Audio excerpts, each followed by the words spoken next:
BRS రైతు ధర్నాకు high court అనుమతినిచ్చింది. ఈ నెల 28వ తేదీన నల్గొండ క్లాక్ టవర్ సెంటర్లో ధర్నా చేపట్టేందుకు పర్మిషన్ ఇచ్చింది.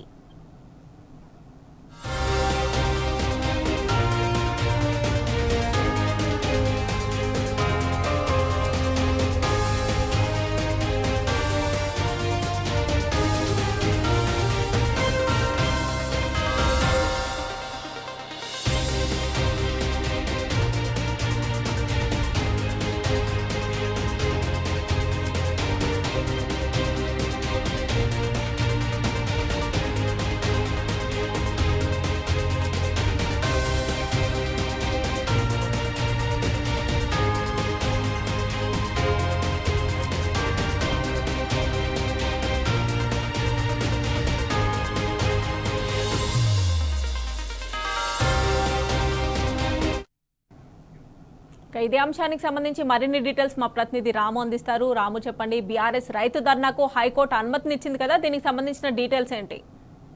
మమతా, ఎన్నికలకు న్యాయం గెలిచింది. చట్టసభలోని బీఆర్ఎస్ పార్టీ నేతలు తేల్చుకున్నారు. చట్టసభల ఆధారంగానే, చట్టం ప్రకారంగానే ఈ రోజు వాళ్ళు విజయం సాధించారు. ఏదైతే అడుగడుగును కూడా అడ్డుకుంటున్నారో అడుగడుగును కూడా ఫ్లెక్సీలను చింపి, కటౌట్లను చింపి నానా బీభత్సం సృష్టించి పోలీసులను అడ్డం పెట్టుకొని నిన్న జరగాల్సినటువంటి రైతు ధర్నాను కాంగ్రెస్ పార్టీ నాయకులు అడ్డుకున్నటువంటి నేపథ్యంలో హైకోర్టును ఆశ్రయించారు. హైకోర్టు ఈ రోజు ఇప్పుడు తీర్పునిచ్చింది. 28వ తారీఖున 11 గంటల నుంచి 2 గంటల వరకు కూడా రైతు ధర్నా నిర్వహించుకోవచ్చు అంటూ కూడా అనుమతి ఇవ్వడంతో ఇది ఒక విజయంగా బీఆర్ఎస్ పార్టీ నేతలు చెప్తా ఉన్నారు. రెట్టించిన ఉత్సాహంతో, మరింత ఉత్సాహంతో ఈ ధర్నా కార్యక్రమం నిర్వహిస్తాం. ఏదైతే రైతులకు 15,000 రూపాయల రైతు భరోసా ఇస్తా ఉన్నారో వాటిని అమలు చేసేంత వరకు కూడా విడిచిపెట్టేలేదు. ఈ రైతు మహాధర్నాలు అన్ని జిల్లా కేంద్రాలు కూడా నిర్వహిస్తామని కూడా చాలా ఉత్సాహంగా బీఆర్ఎస్ పార్టీ కార్యకర్తలు, నాయకులు చెప్తా ఉన్నారు. దీంతో పాటు ఏదైతే 100% రుణమాఫీ చేయాలని కూడా డిమాండ్ చేస్తా ఉన్నారు. రైతు కూలీలకు ఇచ్చేటువంటి ఆత్మీయ భరోసా సంబంధించి కూడా ప్రతి ఒక్కరికి అమలు చేయాలని కూడా ఈ రోజు పిలుపునివ్వబోతా ఉన్నారు. ఆ ధర్నా కార్యక్రమంలో పెద్ద ఎత్తున కూడా చాటి చెప్పబోతా ఉన్నారు. ఇక ఈ ధర్నాకు అనుమతి రావడంతో ఏర్పాట్లలో కూడా నిమగ్నమయ్యారు.